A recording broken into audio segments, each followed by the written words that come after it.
আসসালামু আলাইকুম, সকলকে স্বাগতম। যে কোনো সময় হয়তোবা ঘোষণা হতে পারে আমাদের বহুল প্রতীক্ষিত বাংলাদেশ ওয়াটার ডেভেলপমেন্ট বোর্ড অর্থাৎ বাংলাদেশ পানি উন্নয়ন বোর্ডের পরীক্ষার সময়সূচি। তো আমরা এজন্যই বাংলাদেশ ওয়াটার ডেভেলপমেন্ট বোর্ডে আসা একটা প্রশ্ন সলভ করব। দেখো, প্রশ্নটা এখানে বলা আছে একটি ট্রাপিজিয়াম আকৃতির খালের গভীরতা 5 মিটার, তলদেশের প্রস্থ 50 মিটার, ঢাল 1:2.5 এবং নির্গমনের গতিবেগ 1.2 মিটার পার সেকেন্ড হলে নির্গমনের পরিমাণ নির্ণয় করো। তাহলে তোমরা ম্যাথ পড়ার সাথে সাথে হয়তো গেস করতে পারছো যে এই ম্যাথটা হচ্ছে আমাদের হাইড্রোলিক্সের একটা ম্যাথ। তো এই ম্যাথটা খুবই সহজ, আমরা দেখবো কিভাবে এই ম্যাথটা সলভ করতে হয়। তাহলে দেখো, প্রশ্ন থেকে আমি কি দেখলাম যে এখানে আমাদের একটা খালের গভীরতা দেয়া আছে, তাই তো।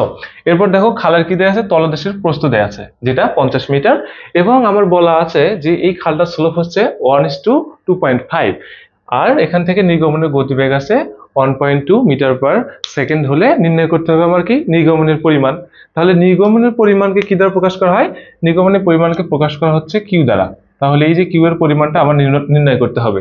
আচ্ছা, তাহলে দেখো আমার যে এখানে ডাটাগুলো আছে, ডাটাগুলো কি আছে? একটা খাল, কি আকৃতির খাল? ট্রাপিজিয়াম আকৃতির খাল, তাই না?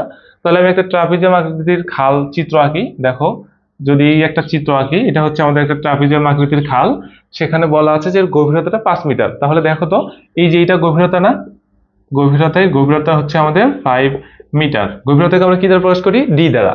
তাহলে এখান থেকে বললাম যে D is equal to 5 metre. Okay, এরপর আছে তলদেশের প্রস্থ 50 মিটার। তাহলে এই যে এটা হচ্ছে উপরিদেশ, এটা হচ্ছে তলদেশ, এখান থেকে এই যে প্রস্থটা, এটা আছে আমার 50 মিটার। ওকে, তাহলে এটাকে আমি প্রকাশ করলাম বি দ্বারা। আচ্ছা, এরপর দেখো আমাদের বলা আছে ঢাল। ঢালটা কি? এই যে দেখো, এটা নিচ থেকে আস্তে আস্তে আস্তে আস্তে কি উপরের দিকে বাড়তেছে। তাহলে এই যে ঢালটা, এটা আছে আমাদের 1:2.5, 1:2.5। সবসময় মাথায় রাখবা, যদি কোনো কন্ডিশন দেয়া না থাকে, সবসময় ছোটটা হবে উলম্ব এবং বড়টা হবে হরিজন্টাল। অর্থাৎ বড়টা হচ্ছে আমাদের এস এর মান। তাহলে এখান থেকে আমি পাইলাম S is equal to 2.5। Okay, এখন আসো আমাদের এখান থেকে নির্ণয় করতে হবে Q. Q is equal to, আমি ফর্মুলা কি জানি? সলিউশন যদি এটাকে আমরা করি, কিউ ইজ ইকুয়াল টু আমরা জানি এভি, অর্থাৎ এরিয়া ইন্টু ভেলোসিটি। তাহলে এখান থেকে দেখো আমাদের ভির মানটা কিন্তু দেয়া আছে, এই যে গতিবেগ, গতিবেগটা আমার কি দেয়া আছে? V, V is equal to 1.2 meter per second. তাহলে ভির মান জানলাম, এখন শুধুমাত্র আমার অজানা থাকতেছে কে? এ।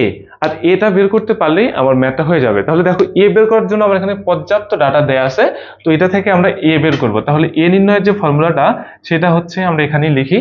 তাহলে দেখো, এ ইজ ইকুয়াল টু, আমরা জানি ট্রাপিজিয়ামের জন্য এটা হচ্ছে B plus S D into D. তাহলে দেখো তো, এখানে বির মান কত দেয়া আছে আমার? 50।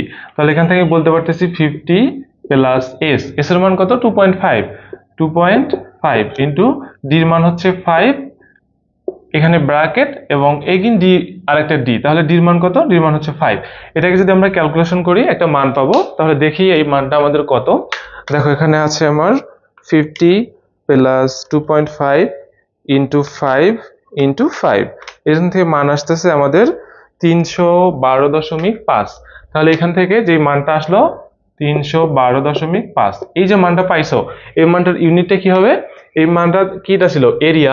তাহলে এরিয়ার ইউনিট দেখো, এগুলা কি মিটার ছিল না? মিটার, এখানেও কি ছিল? মিটার। তাহলে এর ইউনিটটা হবে আমাদের মিটার স্কয়ার।